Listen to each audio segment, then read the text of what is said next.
سیدنا امام حسن مجتبیٰ علیہ السلام کی ولادت باسعادت بہت بہت مبارک ہو۔ اللہ تعالیٰ حضرت امام حسن کے طفیل تمام امت مسلمہ پر رحم و کرم فرمائے، بالخصوص یروشلم فلسطین کے مسلمانوں کی حفاظت فرمائے۔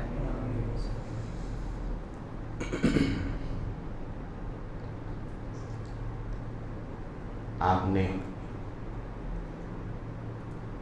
پچھلے جمعہ کو رمضان المبارک اور روزے اور زکوٰۃ کے اہم مسائل کو آپ نے سماعت فرمایا، نفس کی اقسام وغیرہ ساری چیزیں آپ نے سماعت کی۔ میں اپنی بات کو آگے بڑھاتے ہوئے یہ بات عرض کرنا چاہوں گا کہ اللہ تعالیٰ نے سورہ توبہ میں ارشاد فرمایا، آیت نمبر 20،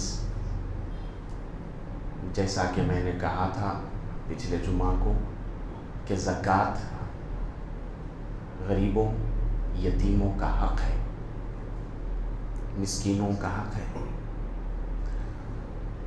امت مسلمہ پر واجب ہے کہ وہ نہ صرف اپنی زکوٰۃ یتیموں اور غریبوں تک پہنچائے، بلکہ اس سے زائد جو بھی بن پڑے اس سے ہم کو غریبوں کی امداد کرنی چاہیے۔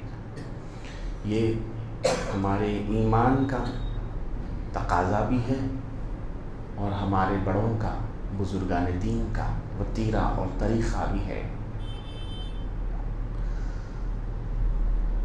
شریعت اور طریقت کے ماننے والوں کے لیے بہت اہم پہلو اس میں سے نکل کے آتا ہے۔ جو حضرات راہ طریقت کے منازل کے سالک ہیں، جو مطلوب ہیں،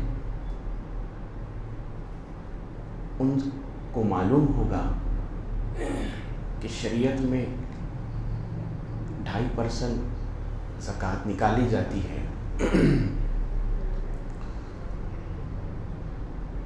اور اہل طریقت، حالانکہ یہ قانون نہیں ہے، قانون اسلام تو یہی ہے کہ آدمی صاحب نصاب ہونے کے بعد 2.5% زکوٰۃ نکالے منیمم، اس سے زیادہ بھی نکال سکتا ہے، کوئی روک ٹوک نہیں۔ لیکن صاحبان طریقت کے پاس ایک الگ معاملہ دیکھنے کو ملتا ہے، وہ 2.5% اپنے پاس رکھ لیتے ہیں، 97.7% بانٹ دیتے ہیں۔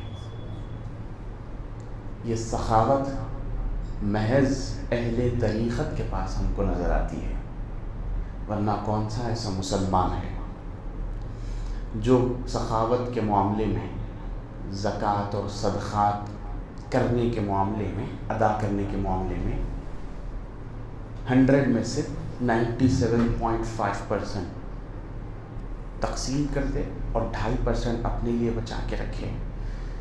ایسا تو کسی کا ایمان ہم کو آج کے زمانے میں نظر نہیں آتا۔ یہ وتیرہ صرف اور صرف اہل طریقت کے پاس ہے کہ وہ اپنے اوپر لازم کیے ہوئے ہیں کہ ہم کو جو کچھ اللہ عطا کر رہا ہے وہ مخلوق کی خدمت میں خرچ کر دو۔ اچھا، تو پھر اس سے فائدہ کیا ہوگا؟ اس سے فائدہ کیا ہوگا؟ اس سے فائدہ یہ ہوگا کہ یہ ہماری نظر میں دنیا کا خسارہ ہے، ہماری نظر میں یہ ایک بہت بڑا لاس ہے، مگر یہ لوگ کیا کر رہے ہیں؟ اپنا سب کچھ قربان کر کے، اللہ کی راہ میں اپنا سب کچھ لٹا کر، یہ لوگ آخرت میں اپنی پراپرٹیز خرید رہے ہیں۔ یہ لوگ آخرت میں اپنے وینچرز خرید رہے ہیں، یہ لوگ اللہ کی رضا کو حاصل کر رہے ہیں، یہ لوگ اللہ کی خوشنودی کو پانے کے لیے اللہ کی مخلوق سے بے پناہ محبت کرتے ہوئے اپنا مال، اپنا وقت، سب کچھ قربان کر رہے ہیں۔ تو جو لوگ بزرگان دین کے نقش قدم پر ہیں، اہل طریقت ہیں، ان کا ہمیشہ سے یہ معمول رہا کہ وہ لوگ اپنے لیے تھوڑا رکھ لیتے اور غریبوں کے لیے بہت کچھ قربان کر دیتے۔ اب آئیے اس کے آگے کی ایک اور منزل ہے جس کو حقیقت کہتے ہیں۔ شریعت میں 2.5% زکوٰۃ نکالنا واجب ہے، طریقت میں 97.5% لوگ نکال دیتے ہیں، حالانکہ یہ واجب نہیں ہے، لیکن اللہ کی خوشنودی کے لیے نکال کر لوگوں میں تقسیم کر دیتے ہیں، اپنے لیے مختصر سا حصہ رکھ لیتے ہیں۔ اس کے آگے کی ایک اور منزل آتی ہے جس کو حقیقت کہتے ہیں، وہاں کا معاملہ کچھ اور ہی ہوتا ہے۔ جو لوگ اہل نظر، اہل بصیرت ہوتے ہیں، وہ حقیقت کی منزلوں سے شناسا جو لوگ ہو جاتے ہیں، وہ لوگ 100% اپنے پاس جو کچھ ہے سب اللہ کی راہ میں دے دیتے ہیں۔ اور اس کی سب سے بہترین مثال ہم کو اگر کائنات میں ملی ہے تو وہ یا تو رسول اللہ سے ملی ہے یا پھر ان کے گھرانے سے ملی ہے۔ جو کچھ اپنے پاس، سب کچھ قربان، لوگوں کی خدمت کے لیے، لوگوں کی فلاح کے لیے، یتیموں کی فلاح کے لیے، غریبوں کی ہمدردی کے لیے۔ میں آپ سے عرض کروں کہ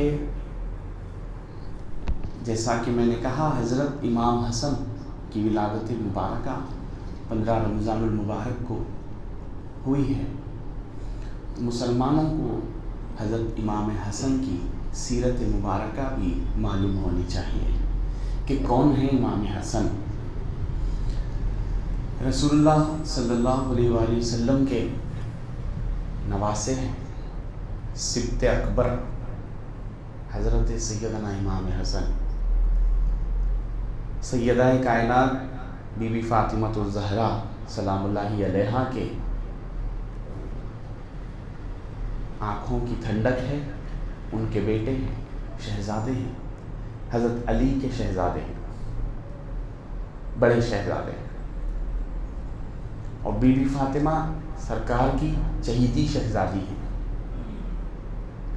رسول اللہ صلی اللہ علیہ وآلہ وسلم کے جو صاحبزادے تھے، اللہ تعالیٰ نے ان کو اپنے پاس بلا لیا، تو کفار و مشرکین چونکہ بہانے تلاش کرتے تھے رسول اللہ کو طعنے دینے کے، رسول اللہ کو اذیت پہنچانے کے لیے بہانے تلاش کرتے تھے، تو انہوں نے بہانہ تلاش کیا رسول اللہ کو ستانے کا، اذیت پہنچانے کا، طعنہ زنی کرنے کا۔ جب رسول اللہ کے شہزادے حضرت ابراہیم، حضرت قاسم شہید ہو گئے اور وصال فرما گئے، تو یہ لوگ جو دشمنان رسول تھے، انہوں نے ایک خطرناک جملہ حضور کی بارگاہ میں کہہ دیا جس سے حضور بہت زیادہ رنجیدہ ہوئے۔ انہوں نے کہا کہ اب کیا ہوگا، محمد تو بے اولاد ہو گئے، نعوذ باللہ، محمد کی نسل تو صلی اللہ علیہ وسلم آگے نہیں بڑھے گی، محمد کے بیٹے وصال فرما گئے، اب ان کی نسل آگے نہیں بڑھے گی۔ فوراً اللہ تعالیٰ نے سورہ کوثر کو نازل فرمایا انا اعطیناک الکوثر فصل لربک وانحر ان شانئک هو الابتر۔ یہ آیات اگرچہ کہ مختصر ہیں مگر مجھے اتنی پسند ہیں پرسنلی کہ جو شخص اس کا ترجمہ اور اس کی تفسیر پڑھ لے گا، اس کو یہ آیات، وہ زندگی بھر یہی آیات کو دہراتا رہے گا۔ اللہ پاک ارشاد فرما رہا ہے انا اعطیناک الکوثر، اے حبیب کیا ہم نے آپ کو خیر کثیر بشکل کوثر عطا نہیں کیا؟ اے حبیب ہم نے آپ کو خیر کثیر عطا فرمایا، فصلی لربک وانحر، تو اپنے رب کی بارگاہ میں سجدہ شکر بجا لائیے، ان شانئک هو الابتر۔ پہلی آیت میں اللہ پاک نے خیر کثیر کا ذکر فرمایا۔ خیر کثیر یعنی ایسی خیر جس کی کوئی انتہا نہیں۔ اس کا ایک ترجمہ یہ بھی ہوتا ہے، ایسی خیر جس کی کوئی لمٹس، کوئی انتہا نہیں، کوئی باؤنڈریز نہیں، ایسی خیر ہم نے آپ کو عطا فرمایا۔ مختصر آپ کے سامنے میں بات عرض کر دوں گا، لیکن جامع بات ہے۔ بہت سے علماء نے خیر کثیر سے مراد رسول اللہ صلی اللہ علیہ وآلہ وسلم کا علم لیا ہے، لیکن اگر آیت کے شان نزول کو دیکھیں کہ آیت نازل کیوں ہوئی، کس وجہ سے آیت کو نازل کیا گیا ہے، اگر اس وجہ کو دیکھیں تو پھر علم کا مراد لینا یہاں پر مجھے سمجھ میں نہیں آتا۔ علم رسول اللہ صلی اللہ علیہ وآلہ وسلم کا ایسا ہے کہ اللہ کے بعد اگر کائنات میں سب سے زیادہ کسی کو علم ہے تو وہ اللہ کے رسول کو ہے، لیکن یہاں پر علم مراد نہیں۔ خیر کثیر سے مراد لوگوں نے حوض کوثر لیا ہے، اعطیناک الکوثر، ہم نے آپ کو حوض کوثر عطا کیا ہے۔ ٹھیک ہے، اپنی اپنی نالج ہے، اپنی اپنی ریسرچ ہے، اپنی اپنی وسعت علمی ہے، لوگوں نے لیا ہے تو کوئی، میں ان سے انکار نہیں کروں گا، لیکن یہاں پہ میں ایک سوال کروں گا، کوثر بروز حشر ہم کو عطا ہوگا، اور یہاں کافروں کا سوال تھا کہ محمد بے اولاد ہو گئے، محمد کی نسل کیسے چلے گی صلی اللہ علیہ وسلم۔ تو یہاں پر حوض کوثر مراد لینا بھی، حالانکہ خیر کثیر میں کوثر بھی آ جاتا ہے، خیر کثیر میں رسول اللہ کا علم بھی آ جاتا ہے، سب کچھ آ جاتا ہے، لیکن اللہ کس چیز کی طرف اشارہ فرما رہا ہے کہ ہم نے آپ کو خیر کثیر عطا کیا؟ اللہ حکمتوں والا ہے، اللہ سمیع بصیر ہے، اللہ دلوں کے راز جانتا ہے، اللہ وہ جانتا ہے جو ہم نہیں جانتے۔ تو اللہ نے کس چیز کو خیر کثیر بنا کے میرے اور آپ کے آقا کو عطا فرمایا؟ وہ خیر کثیر کیا ہے، اس کو سمجھنے کے لیے پہلے کافروں کا سوال سمجھو۔ کافروں نے کیا کہا؟ محمد صلی اللہ علیہ وآلہ وسلم بے اولاد ہو گئے، محمد کی نسل نہیں چلے گی۔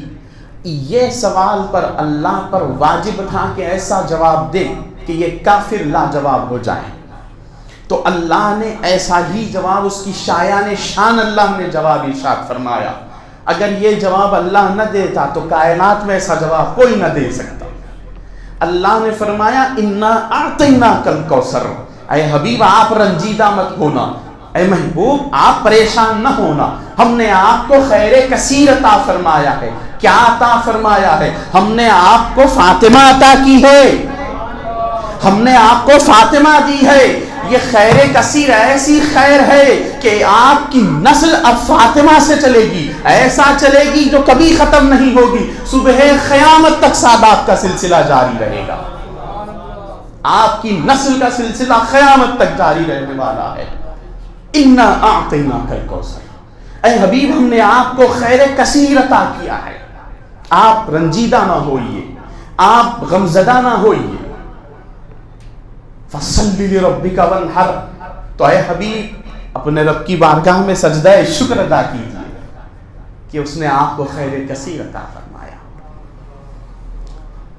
اور سیدہ طیبہ طاہرہ بی بی فاطمہ الزہرا سلام اللہ علیہا کی وہ شان مبارکہ ہے۔ رسول اللہ صلی اللہ علیہ وآلہ وسلم ارشاد فرماتے ہیں الفاطمۃ بضعۃ منی، فاطمہ میرے جسم کا ایک حصہ ہے، فاطمہ میرے جسم کا ایک حصہ ہے۔ فمن ابغضھا ابغضنی، جس نے اسے تکلیف دی اس نے مجھے تکلیف دی. فمن ابغضنی ابغض اللہ، فمن ابغضنی ابغض اللہ، جس نے مجھے تکلیف دی اس نے اللہ کو تکلیف دی. محبتوں کی انتہا کو دیکھیے کہ رسول اللہ نے اپنی شہزادی کو کتنا چاہا. سیدہ کائنات بی بی فاطمہ الزہرا سلام اللہ علیہا جب سرکار سے ملنے کے لیے حاضر ہوتی، کائنات کا ہر شخص سرکار کے لیے یہ جملے کہتا ہے، اور ہم بھی کہیں گے، فدا کا و امی و ابی یا رسول اللہ، یا رسول اللہ آپ پر میرے ماں باپ قربان. کون ہے ایسا بدبخت جو یہ جملے نہیں کہے گا؟ ہم سب اگر موقع ملے تو رسول اللہ کی جالیوں کے سامنے کھڑے ہو کر عرض کریں گے صلاۃ و سلام پڑھنے کے بعد، یا رسول اللہ آپ پر ہمارے ماں باپ قربان. انشاءاللہ اللہ یہ موقع سب کو عطا فرمائے، کیونکہ یہ طریقہ صحابہ کا بھی رہا. ہر صحابی نبی جب بارگاہ رسالت میں حاضری دیتے تو عرض کرتے، یا رسول اللہ آپ پر میرے ماں باپ قربان.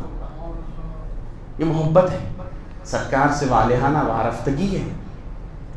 لیکن جب سیدہ کائنات بی بی فاطمہ سرکار سے ملنے کے لیے حاضر ہوتی تو سرکار اپنی مسند چھوڑ کر اٹھ جاتے اور سیدہ کائنات کو اپنی مسند پر بٹھاتے، سیدہ کائنات کا ہاتھ لے کر بوسہ دیتے، چومتے اور ارشاد فرماتے، فاطمہ تجھ پر میرے ماں باپ قربان، فاطمہ تجھ پر میرے ماں باپ قربان. محبتوں کی انتہا دیکھیے. بہرحال رسول اللہ کی نسل کریمہ سیدہ کائنات سے چلی. بہت سے مسلمانوں کو نہیں معلوم تھا ہوگا کہ بی بی فاطمہ الزہرا رسول اللہ کی نسل مبارک کو آگے بڑھانے والی ذات کا نام ہے. حضور نے فرمایا کہ میری نسل فاطمہ سے چلے گی، جو فاطمہ کے بیٹے ہیں وہ میرے بیٹے ہیں، جو فاطمہ کے بیٹے ہیں وہ میرے بیٹے ہیں. تو سیدہ کائنات کو دو عظیم شہزادے اللہ تعالیٰ نے عطا کیے، حضرت سیدنا امام حسن اور سیدنا امام حسین رضوان اللہ تعالیٰ علیہ اجمعین. جب یہ شہزادوں کی ولادت ہوئی، 15 رمضان کو امام حسن کی ولادت مبارکہ ہوئی. جب امام حسن تشریف لائے، رسول اللہ صلی اللہ علیہ وسلم نے گود میں لیا اور اپنی زبان مبارک چسپائی اور حضرت علی کے ہاتھ میں دے دیا. کچھ عرصے کے بعد امام حسین کی ولادت ہوئی. رسول اللہ نے گود میں لیا، اپنی زبان چسوائی اور ان کو اپنے والدین کے حوالے کیا. حضرت علی سے پوچھا حضور اکرم صلی اللہ علیہ وسلم نے، علی ان بچوں کا نام کیا رکھا؟ تو حضرت علی نے 2 مختلف نام بتائے. کہا ایک کا نام جعفر اور غالباً دوسرا نام میرے ذہن سے نکل گیا ہے. 2 نام حضرت علی نے کہے تو رسول اللہ نے ارشاد فرمایا، علی ابھی ابھی جبرائیل حاضر خدمت ہوئے تھے، اللہ تعالیٰ نے جبرائیل کو بھیجا تھا. اللہ نے فرمایا کہ جو فاطمہ کے 2 شہزادے ہیں ان کے نام تبدیل کر دیے جائیں. حضرت علی نے کہا یا رسول اللہ آپ ہی فرما دیجئے پھر کیا نام رکھنا ہے. تو رسول اللہ نے ارشاد فرمایا کہ نام بھی اللہ نے ہی بھیجے ہیں، نام بھی اللہ نے ہی بھیجے ہیں. تو حضرت علی نے عرض کیا یا رسول اللہ کیا نام ہے؟ فرمایا حسن حسین.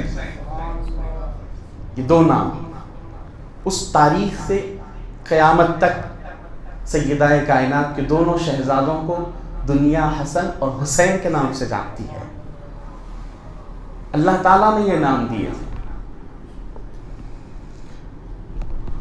حضرت امام حسن کو ہم شبیہ رسول کہا جاتا ہے۔ حضرت امام حسن کو لوگ دور سے دیکھتے تو حیرت میں آ جاتے کہ یہ تو ہو بہو رسول اللہ کی تصویر ہے، یہ ہو بہو رسول اللہ کی تصویر ہے۔ ان کا حسن و جمال آقا دو جہاں صلی اللہ علیہ وآلہ وسلم سے بہت ملتا جلتا تھا۔ اسی لیے شاعر نے کہا حسن یوسف تو ہے ان ابتدا پر، حسن یوسف تو ہے ابتدا پر، حسن کی انتہا ہے حسن، حسن کی انتہا ہے حسن۔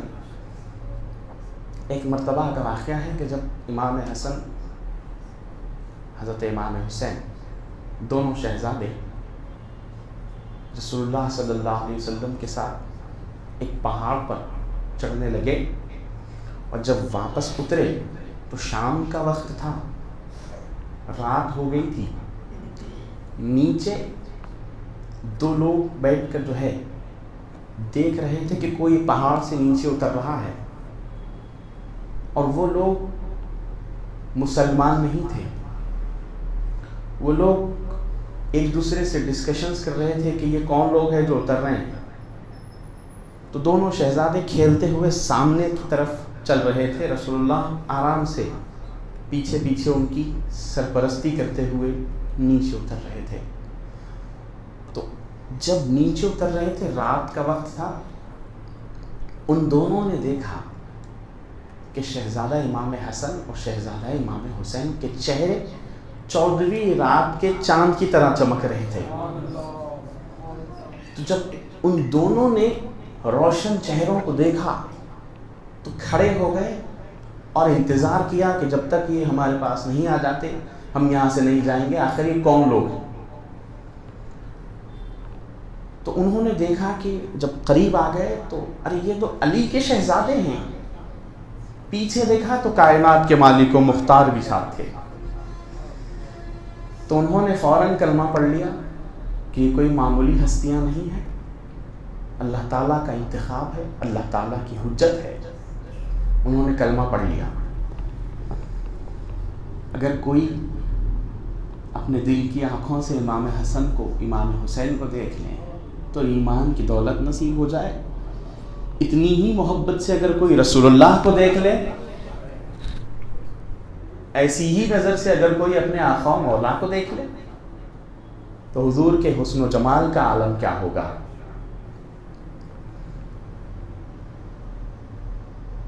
حضور کے حسن، حضور کے حسن و جمال کی باتیں کوئی کیا بیان کرے۔ پورا قرآن ان کی حسن اور ایک ایک ادا پر دلالت ہے۔ کہیں پر ان کے رخ والضحیٰ کی اللہ قسم کھا کے کہہ رہا ہے والضحیٰ واللیل اذا سجا، کبھی ان کی زلف اقدس کی قسم کھا کے کہہ رہا ہے واللیل اذا یغشا والنہار اذا تجلی، کبھی ان کی زبان مبارک سے بات نکل جائے تو اللہ فرما رہا ہے وما ینطق عن الہوا، کبھی ان کے دست عطا سے کسی کو نعمتیں مل رہی ہیں تو پروردگار کہہ رہا ہے ید اللہ فوق ایدیہم، کبھی ان کی آنکھوں سے کسی پر نظر کرم ہو رہی ہے تو قرآن ان کو ما زاغ البصر کہہ رہا ہے، کبھی ان کے قدم مکہ مکرمہ میں چل رہے ہیں تو قرآن ان کے قدموں کو دیکھ دیکھ کر کہہ رہا ہے لا اقسم بہذا البلد وانت حل بہذا البلد۔ پورا قرآن ان کے حسن کی، ان کے اداؤں کی دلیل ہے۔ قرآن پروف ہے اللہ کو اپنے حبیب سے کتنی محبت ہے، اس بات کا پروف ہے۔ اور اس قرآن کی عظمت یہ ہے کہ اس قرآن کی ریویلنگ جو منتھ ہے وہ رمضان المبارک ہے۔ قرآن مبارک رمضان المبارک میں ہی اللہ تعالیٰ نے قرآن کو نازل فرمایا۔ بہرحال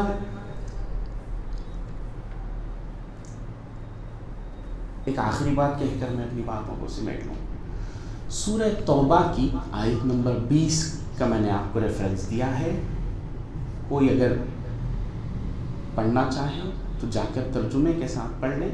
لاسٹ جمعہ کو میں نے بڑی سختی کے ساتھ کہا تھا کہ آپ اپنی زکوٰۃ صرف اور صرف غریبوں اور یتیموں کو دیں.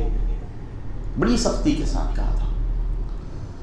ہو سکتا ہے کہ بہت سے لوگ اس پر تھوڑے سے تعجب کا اظہار کریں، کیونکہ بہت سے علماء ان حقائق کو بیان نہیں کرتے.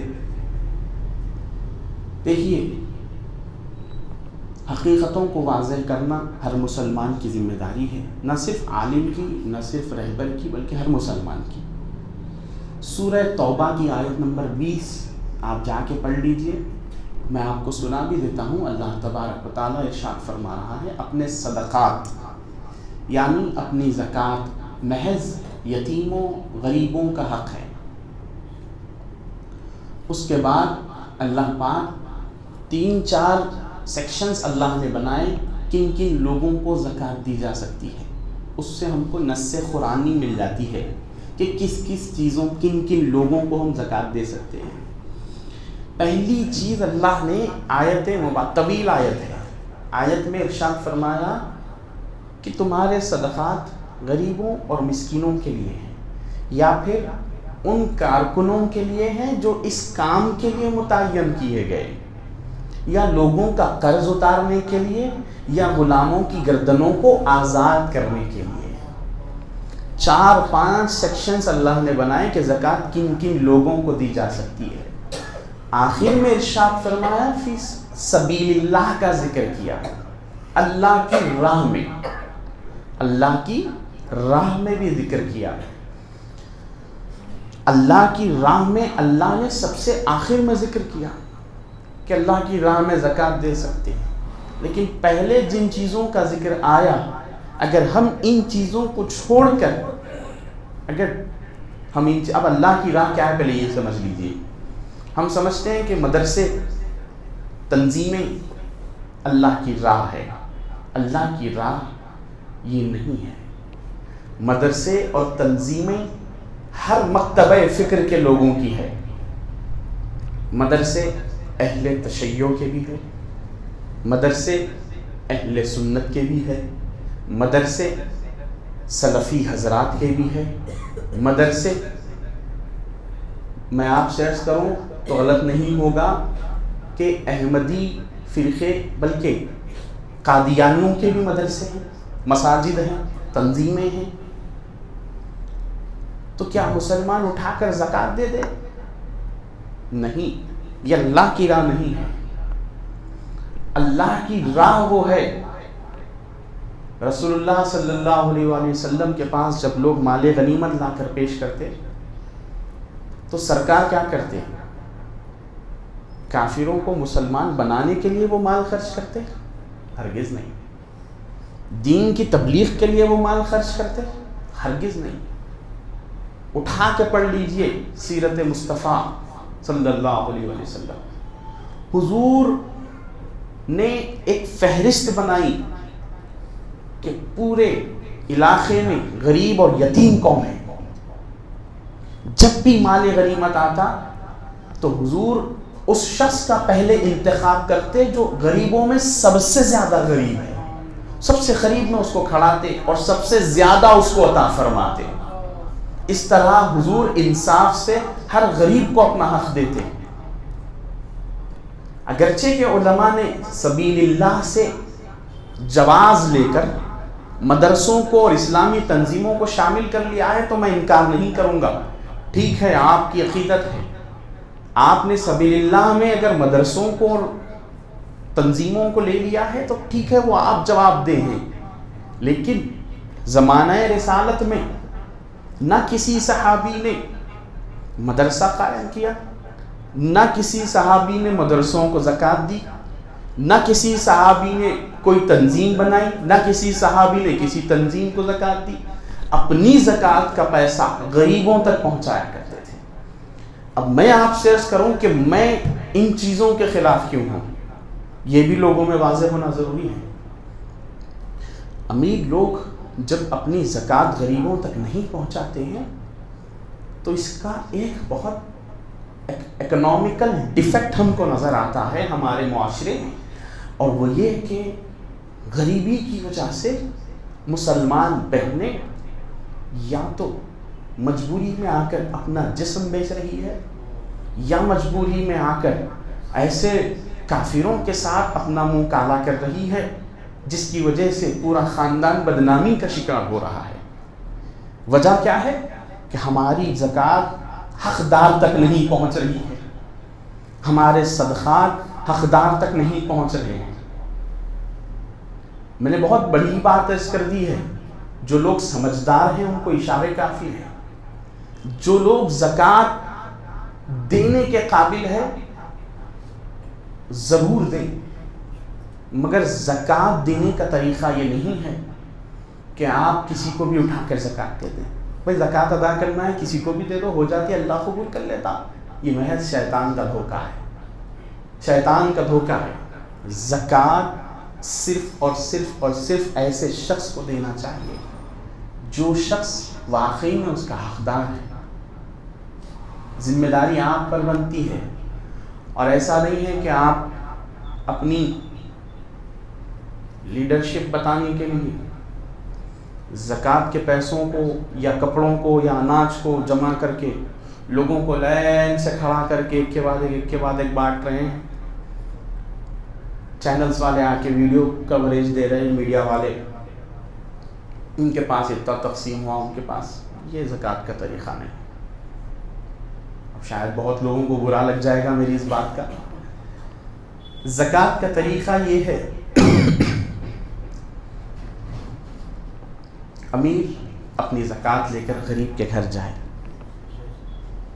یہ صحیح طریقہ ہے، اور جب اس کو زکوٰۃ دے تو کوئی دیکھنے والا نہ ہو، تاکہ لینے والے کو شرمندگی کا احساس نہ ہو، لینے والے کو احساس کمتری نہ ہو۔ لینے والا جب لے تو وہ اللہ کا شکر ادا کرے، آپ کو دعا دے۔ یہ صحیح طریقہ ہے۔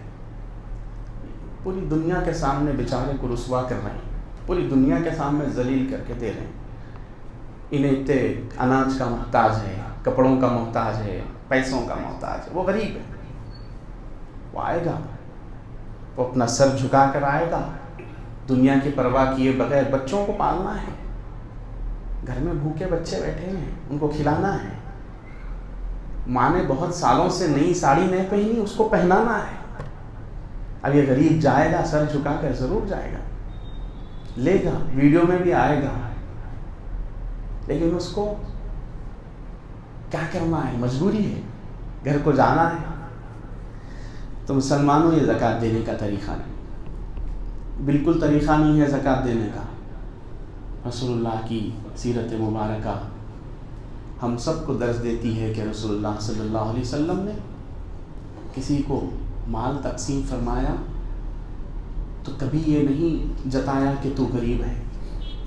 آپ دیکھیں، سرکار کے ذات مبارکہ تو بڑی چیز ہے، خلفائے راشدین کے زمانے میں آپ دیکھ لیجئے، حضرت عمر رضی اللہ تعالیٰ عنہ جب غریبوں میں مال تقسیم کرنے کی بات آتی تو گھرے گھر جاتے ہیں۔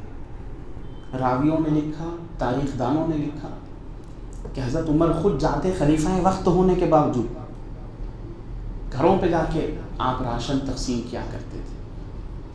اور جب حضرت علی خلیفہ بنے تو حضرت علی رات کے اندھیرے میں نکل کر، حضرت علی دیکھتے، رات کے اندھیرے میں اس لیے نکلتے کیونکہ رات میں تندوریں گھروں میں جلا کرتی تھی، تندور میں روٹیاں بنایا کرتے تھے، تو جن کے گھر میں چولہے نہیں جلتے حضرت علی وہاں پر چولہے کا انتظام کرتے، راشن کا انتظام کرتے، گھروں کے ہوادان میں سے آٹا پھینکتے اور جو کچھ ہو سکتا وہ ڈال دیتے، نکل جاتے تھے۔ یہ ہوتا ہے سخاوت کا معیار، یہ ہوتا ہے غریبوں کی امداد۔ باہر نکل کے جب وہ دیکھتا کون ہے، اس کو پتہ ہی نہیں کس نے ڈالا۔ یہ طریقہ ہے، اور اس سے کیا ہوتا، آپ کو ٹی آر پی نہیں ملتی، سوشل میڈیا پہ مشہور نہیں ہوتے، لیکن آپ کی ٹی آر پی عرش پہ بڑھتی، ملائکہ کے بیچ میں بڑھتی. اللہ فرماتا فرشتوں سے دیکھو تم نے پوچھا تھا کہ انسان کو میں نے کیوں پیدا کیا, یہ تو محض فساد مچائے گا, اب دیکھو کہ اس کے اندر ہماری صفت ہے, اس کے اندر ہماری صفت ہے. اللہ بڑی شان سے اپنے فرشتوں کے درمیان میں اس بندے کا ذکر فرماتا ہے جو چھپ چھپ کے خیرات کرتا ہے. فرشتوں نے کہا تھا جب آدم کو بنایا کیوں بنا رہا ہے, اے اللہ یہ تو فساد مچائے گا, انسان ہے, اس کے ساتھ نفس ہے. اللہ نے کوئی جواب نہیں دیا. ارشاد فرمایا تھا کہ اے فرشتوں ہم وہ جانتے ہیں جو تم نہیں جانتے.